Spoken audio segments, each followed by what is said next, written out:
My name is Mark Bernacki. My wife and I started Sir Speedy Printing in downtown New Britain in 1988. We grew our business over the years to the point where we had 7 employees. We're now down to 4 employees, and one of the employees there is my wife. And the reason that she left was basically because of health coverage.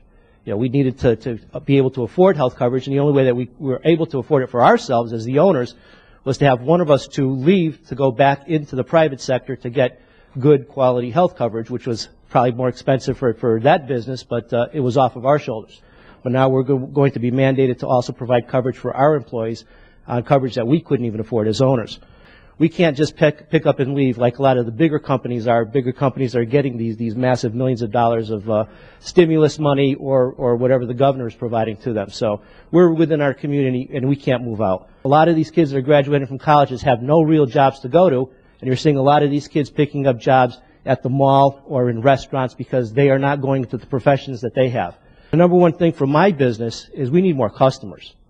The only way we're going to hire people is if we have more people to buy from us. And by over-regulating and having more taxes, it's taking money out of our customers' pockets, monies that could be going to buy any of our products or services. So that's a huge detriment. And when you hear the argument sometimes up here is, well, it's only going to be 1/10 more or only 0.25% more. That's the proverbial straw that's, I think, tipping a lot of these businesses over to basically say, well, like Kevin says, we're cashing out. We're getting out of here. We're going to a different state to either start a business or to retire. And even on that, when you do sell your business, it's like Ed McMahon. You get the big check coming out in the state of Connecticut and say, oh, here we are. You know, look how much money you made. You must be a greedy owner. Well, that was all the 7 days a week that you're working, sometimes 20-hour days.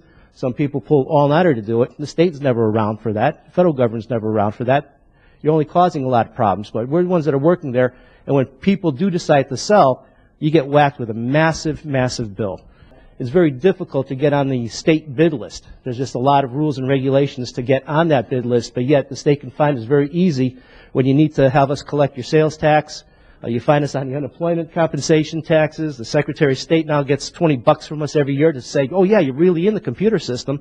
You know, well, it sounds like a small amount of money. I think it's finally starting to add up because at my point here where I have 4 employees, I don't want to lay anyone off because their family is basically our family. We know the kids and everything else. So as we get taxed more and more regulations go on us where you're taking money from the owner, we're working with a lot less. And actually sometimes I don't get a paycheck during the week, but our employees do.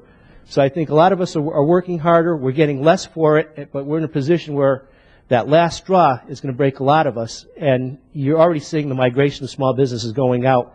And I think you really need to consider taking some of those straws off to basically get back to equilibrium.